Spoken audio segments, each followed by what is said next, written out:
Hey everyone, and welcome to Almost Cancelled. I am Peter, that is Connor. We are going to talk about The Flash, Season 3, Episode 7. It's called Killer Frost. Full spoilers for the episode as always. How did you feel about this one, Connor? Oh, I love this episode. This was pretty good. I don't know what we did to deserve this week, but we had a great Supergirl, a great Flash, and no Arrow. I don't know what we did, but we did something good. Yeah, we must have, because it's like, here's two great things, and then you don't need to give your liver a kicking. So it's like, it's just a perfectly lovely, healthy week. Yeah, and I think like some of the plot's a little bit spotty in this one, but it didn't really matter because it was really character confrontations that It was. elevated this. I believe this was the Kevin Smith episode again, and it was similar to what he did last season, where, played to his strengths, character beats, conversations. Yeah, I even noticed his episode until I looked at IMDb afterwards. I didn't notice, but I think what I'm loving about this episode and just sort of about this season in general is that we're still feeling consequences from Flashpoint. Yeah, because obviously when it was just like one episode, or two episodes maybe? No, it was just one, wasn't it? Just one, yeah. Yeah, we were concerned that maybe it would be a bit throwaway, that they'd kind of just done it for the name. Yeah, But which is, clearly not. you can still argue there's some like a little bit of that just because they didn't do a lot of the stuff that the comics did do, but it certainly has had ramifications. And on top of that, even some of the stuff that we thought they'd dropped, they haven't. Like Cisco like kind of just getting over the fact that his brother was killed, and it was apparently Barry's fault. Like, that seemed to just go away, but it was brought up here. Like Caitlyn, when she was evil, just spat it out, and the confrontation with Cisco and Flash afterwards, when Cisco's like pointing at him and pushing him, was actually quite intense. Like, oh jeez. Yeah, and the fact that that's not solved by the end of the episode either. No, it's not. He's still pissed at him. Yeah, as he probably should be. Yeah, so now consequences are running wild in this episode. Barry thinks it's his fault for both Killer Frost even being a thing, and also the death of Cisco's brother. So, and that's kind of what I liked about the whole thing more than anything else. And I thought not only was that confrontation good, not only was the by the way, I'll say this: Caitlyn, when she's like semi-evil, is far more interesting than when she's not. She really is. I almost want her to just be the main villain of the season. Yeah, because it would also give them a lot more conflict, like Yeah, internal struggle because they have to fight Caitlyn. yeah. But so not only was that confrontation great, I also really love the heart to heart that Iris has with Barry afterwards when he's like feeling the guilt of everything, and I think that's kind of why the whole thing works as well, is it is really kind of his fault, even though like she argues like these things could have happened anyway, and they very probably could have, and possibly would have, But he'll never know. but he'll never know. But that's why when like Cisco's pushing him and Barry's like not fighting back, and that's what makes it great, by the way, is that Barry doesn't resist. Like Barry takes the shoves because he knows he's earned them. Yeah. So no, that's really good. Also, HR in the background of that scene just looks really awkward the entire time, and that was cracking me up. He cracked me up so many times this episode. Actually, do you know what my favourite thing with him? It wasn't even like a joke so much. It was kind of funny, but it was that he well, how did you track Killer? Killer Captain Cold. Cold. Captain Cold. Originally, he's like, well, we just did it with these satellites by doing. Oh yeah, we'll just do that. Like, I like that because I feel like so often in these shows, like we never actually remember how they did all these things like 2 seasons ago because why would But you're we? like, hang on, we know they've done this. They could Yeah. just do this really easily. But we always forget. But if you went back and rewatched, you go, wait a minute, then why was that a problem? And so I really liked that he brought that up, and it was almost like a meta joke where like, oh yeah, we did that before. We can just find Do that this again. way. There's no need to create some new way just for the sake of it. Yeah. It works. Yeah. So that was good. Of course, plot wise here, obviously Caitlyn is becoming Killer Snow, Killer Frost. I keep messing up her name or Captain Cold's name. There's too many cold villains on this show. Too many of them. Oh my god. But yeah, she's becoming evil because obviously the episode kickstarts with the tail end of the cliffhanger from the last episode where Savitar has revealed himself. No one can see him but Barry, and the police all sort of get away. Joe fires into Savitar even though he can't see him. But Savitar runs out with Barry, runs out with the Flash, to various locations around the city and pummels them. It's one hell of a set piece, honestly. Yes, don't get me wrong, a lot of it was very obvious CG, but I will give them this. Everything was very unique. Like that whole sort of like speed vision tunnel that we were seeing that it was like traveling through. Yeah, it looked fantastic. Very, very, very bright, very colourful. Again, I like that Savitar at least looks vastly different from the other speedster villains. And the idea that he is so much faster than Barry. That even Barry describes it later as time looked like it was, even to him. It was even to him, yeah. It was like how normal people feel is when he takes them. Yeah, so I felt my favourite shot in that was when he had Barry like lying on the floor and he like flicks him up and then runs around and kicks him in the stomach and boots him across the field or whatever it was. Yeah, that was good. It's fantastic. And then Cisco and Caitlyn showing up to try and save the day. Which, by the way, Cisco, I didn't even know he could do this, can use his vibes to open a breach to the same world. Like, he's not done this before. He's not done that before, no. He's only done between dimensions. Yeah, this was straight up teleportation in the same sort of a boom tube, essentially. It was. It makes sense. I mean, if you can do one, why not the other? Oh, I get it. I mean, I like that they even named. They said it was an intradimensional. Vibe or whatever that she called it. Which so they did kind of address it. They addressed it was a specific thing that was different to what he did before, but it took a lot out of him. He got a nosebleed and all that. And what was it? A minor stroke. She says. Yeah, and he was like, "Oh, I'm gonna feel in this tomorrow." He's like, "Don't gloss over that. Go back. What was that about a minor stroke?" Yeah. Caitlyn freezing the invisible Savitar was pretty cool though. It was. I really liked when he broke out of it, and then you couldn't see him, just the shell. Yeah. I thought that was really effective. Yeah, that was good. So, but the theory is that her using her powers to save Barry here's the sort of the final straw that kicks over the edge, which we've never really had much of a reason as to why her powers actually make her evil, because it's not just like other characters where they get the powers and they're already just kind of messed up. This actually changes her personality. Like, it's like she's possessed by like a persona. It's, to be fair, I think what it is just a self-fulfilling prophecy, where she knows that on Earth 2, when she got powers, she was evil. So in her head, in her head, the idea of her being powers is so linked with that she must be evil that she kind of just becomes that because of it. Nah, I think it's more than that. Do you reckon? There's a couple of key points in this where, like, the way her eyes sort of glaze over, like, when the persona takes over. The way when Barry eventually talks her down with saying, like, on kill me, Yeah. I'm right here, kill me, I'm right here, that was Schwarzenegger from Predator, in case my horrible impression did not do it.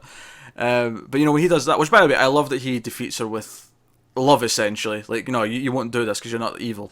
Yeah. That was a nice touch. But, like, even the way she sort of, like, immediately flips back, like, there's definitely some sort of persona change in there. I don't think it's just as simple as... No, fair enough. It really feels like there's I don't know, it's like the powers corrupt her kind of thing. Alright, could be. Maybe they'll go into this and I will be proven wrong. Maybe. I don't feel they will, though. I feel they'll just gloss over it. In which case, I will stick with my own internal logic just so that I feel better about it. Okay. Yeah, so they're racing down her. She kidnaps Julian at one point and makes him do stuff on the computer. I'm not sure why she needed him to do things in the computer. It doesn't seem like he's... We've never seen him to be specifically... Well, we know that he's been searching all the husks and the victims of alchemy, right? Yeah. So you'd assume that he's kind of onto that sort of things, like he could find those people. Yeah, but she doesn't get him to use any of that knowledge. She tells him to make an algorithm that will search for key terms. Yeah, I just assumed it was to do with his login. Any techie could have, like, theoretically have done that. Yeah, probably. Hell, but then again, if she, well, yeah, she could have gone Felicity. I was gonna say, if you're staying within the realms of Central C, how many techies do we really know that aren't on Team Flash already? Okay, fair points. Like I say, I'm sort of nitpicking at the plot details a bit, because I do think the plot's kind of wishy-washy. It's all the character stuff that really, really sold me on this episode, because all of them felt so genuine, and they really worked for me. With the possible one exception.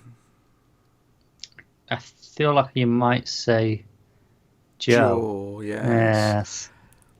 So Joe, like, so Wally's in this cocoon from last episode, and we know that this is like him getting his powers because we've seen enough of these husks from the other, Yeah. Not Saboteur, Doctor Alchemy, sort of not victims per se, but his other targets, Yeah. and they basically say at one point, "Oh well, we shouldn't cut him out because if it's like a butterfly, like a moth becoming a butterfly kind of thing, or not moth, you know what I mean? Caterpillar. Yeah, thank you. Yeah, moths are basically Evil butterflies. evil Earth 2 butterflies. butterflies. Yeah, I think it was. Yeah, exactly. Yeah. Do moths also go through that process? I imagine they do. You'd think they would. I'd assume so, but do you know what? Don't care about enough about moths to actually know the answer. Yeah. I just swat them. They're stupid animals anyway. They're basically dust. They're dust on wings. But they want light so badly, yet they only come out at night. It should just come out during the day. You can have as much as you want. Well, no, see, my theory is they do come out in the day. We just don't see them. They go so high up, they just go straight towards the sun. And they just go up and then they fry themselves or freeze themselves, and they're just all idiots. Sound logic. So Joe, halfway through the episode, decides that he wants to cut. He's going with his gut. There's a whole subplot here about how he wants to trust his gut more as a detective because he's not a science person, and HR tries to cheer him up. Which, by the way, I really liked HR telling Joe that Barry's real superpower was hope. That was again, these little sweet moments of what really feels like genuine like character dynamics, really shining through. My problem with this in particular, though, before we move on to the rest of the problems, is that he's a smart man. These are scientists, and it's sciencey stuff, and his gut should be going, do you know what? Let's listen to the scientists. Not, I can do better than them. I mean, it depends what they're talking about. Because if they're talking about something where his instincts for how to behavior of people, for example, is something he'd probably be better at judging because he deals with people all the time at his job. I don't know. It feels a bit off, but no. So he decides to cut them out, or cut Wally out of the cocoon halfway through. Now, luckily, he's not dead. Yeah, that was a relief. Yeah, but in doing so, he was in this weird fugue state, whilst also vibrating at super speed. So it gives him a reason to bring Caitlyn back out, because by this point in the episode, Caitlyn's been locked in one of the cells because Cisco showed up and was a badass and vibed her. Also, Joe immediately backflipped and was just like, yeah, maybe I shouldn't have done that. As soon as he cuts him out. Yeah, it's like, what have I done? Yep, yeah. gut was wrong. Sorry about that, guys. Yep, gut was wrong. Yep. By the way, just so we don't gloss over it, I really like the moment where Killer Frost freezes Barry by kissing him. I thought that was...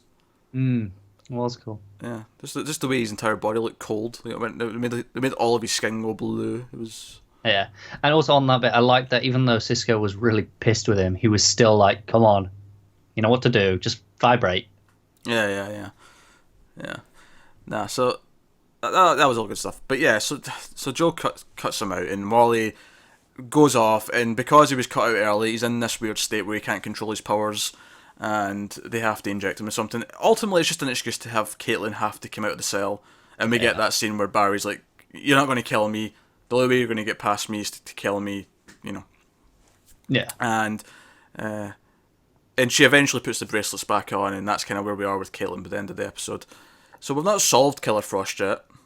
No, it's just in shackles. It's in shackles. I wonder where, I assume she's going to learn to control it at some point. You'd have to think so. Yeah, it'd be weird if she didn't. I also, obviously, Wally does get cute. They inject him with something, and he's immediately back to normal. I will say, because obviously at this point he was very clearly mentally not there. I think they said his mind was out of sync with his body. There was a moment where Joe goes up to him and he addresses him while he's in this state, and Wally turns and looks at him, and just for a second I panicked and thought he was just going to do a hand through the chest because he didn't recognise him or something. I was like, he was that out of it. No, my mind didn't jump there, but just for a second that worry crossed my mind. Yeah. So yeah, Wally's got his powers now. We see him testing his speed. He's actually faster than Barry was when he first got his speed. Don't know if that means anything necessarily in the long run, but right now, at least, he's a quicker learner. I do wonder if cutting him out early will have some long-term repercussions, because you'd think the reason they were in there.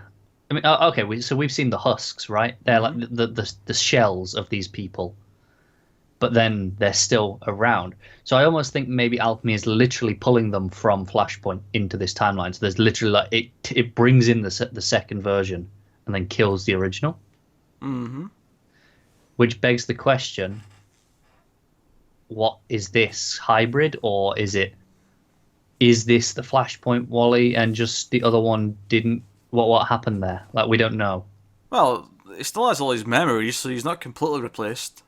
Yeah, I think exactly. I think you're overthinking it. I don't think I may well be, but I'm just. I'll be very surprised if any of this actually ever comes up. So would I, but I'm just going to throw it out there just on the off chance it does, and then I can point back at this and go, "See, I was right," even though I'm wrong. Yeah, but we'll see if that happens. Yeah. But that's the end of the sort of the Wally, just this the stuff in this one. Of course, Joe's worried, but hey ho. So I wonder if we'll maybe get the outfit. Actually, no, it won't be next week because next week's a crossover. So he might not even be in much of the crossover. Although maybe he'll have his first big heroic moment in there. You know. Yeah, I could do, because they'll just need everyone. Yeah. Failing that though, the episode after seems like a good time to see him in costume. Yeah, because that'll be the mid-season finale, right? Yeah. Yeah, that seems like a good moment to have it. Yeah. I'll tell you what I want though by the end of the season, for the season finale. Go on. I want Barry, Wally, Jesse, and Jay all lined up in costume, And then running. outruns Bart. Comes through a portal. And it's like, oh, okay. We're not ready for a fifth speedster. I mean, maybe not. All right. I'll accept end of season 4 for that one. Okay, right, fine. There we go. We've accepted that. And to be fair, Jesse's like been in it like twice with her powers. So, you know. Of course, the other stuff that went on in this episode that we really need to mention is that obviously Julian recognises who Caitlyn is and he's going to turn her in.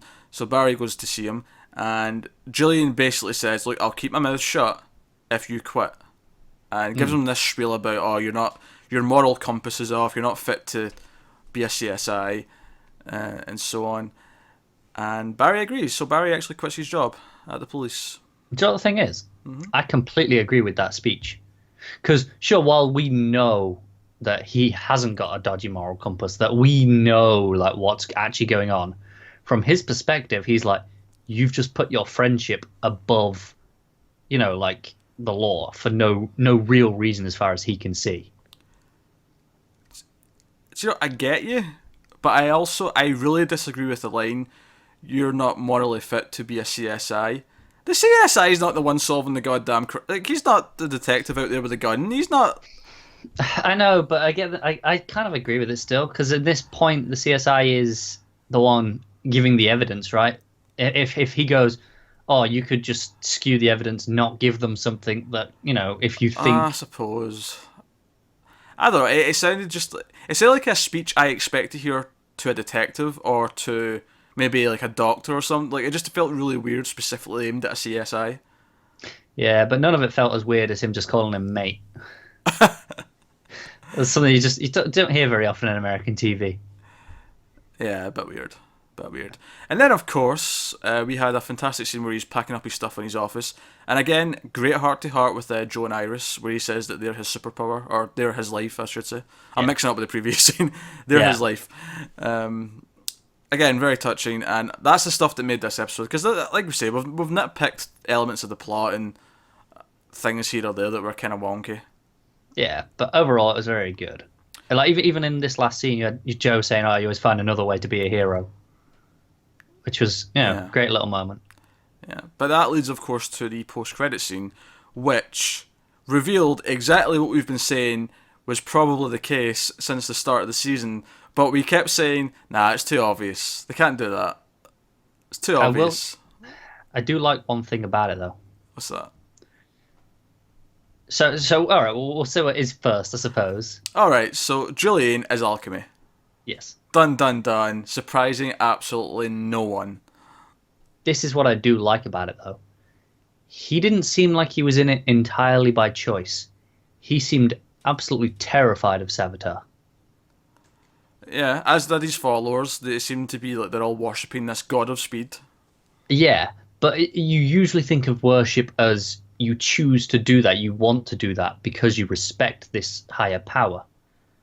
Whereas this was like he's being forced to do it for Savitar because he's trying to get away. He's like, no, I don't want this. I just feel like after all that spiel about moral compasses, and now he's Okay, he's a bit of a hypocrite. I'm not going to argue that. I'm just saying, I like that he wasn't just, oh, he's secretly a bad guy for, just like all of the rest of the bad guys. He genuinely looked like this wasn't necessarily by choice. He was afraid of what was happening. okay. I think the more interesting part of this scene, though, is the fact that Savitar says, "I need your help to get back." Or That come is back. interesting, yeah. It was like, even though he's been showing up, he's not really there, or maybe he can't stay for long periods of time like that. That's why he didn't just stick around. Could be. Which Well, begs the- maybe that's why not everyone can see him. Like, he's not actually entirely there. There's only, like, a fragment of him. which can only be seen if you're like in sync with the Speed Force or whatever. Yeah. Also begs the question, who is it? Because again, we're clearly concealing the identity. So, Yeah. it's Eddie. Hey, he even got mentioned in this one. It did actually get mentioned, yeah. Yeah, Caitlyn did blame Barry for Eddie and Ronnie. Ronnie's a weird one, though. Ronnie made the choice to sacrifice himself for the city. Yeah, I don't buy that one. Yeah, that's a bollocks one, that. Yeah. And in fact, so did Eddie, now that I think about it. He chose to shoot himself. Yeah, Barry didn't even have a chance to stop him. But then again, did that ever actually happen now? Because of Flashpoint? Because Reverse Flash didn't get stuck in the past, but then the Evil Will stuff still seemed to have happened, so maybe it did. I don't know. It's weird. Timey-wimey. Timey-wimey, indeed. That's this week's Flash. Let us know what you thought of it in the comments below. Like and subscribe and all that stuff. Remember, the crossover's coming next week, 4 parts. Obviously, we'll be reviewing it, all 4 of them. Yeah, so thanks for watching, guys. We'll see you next time.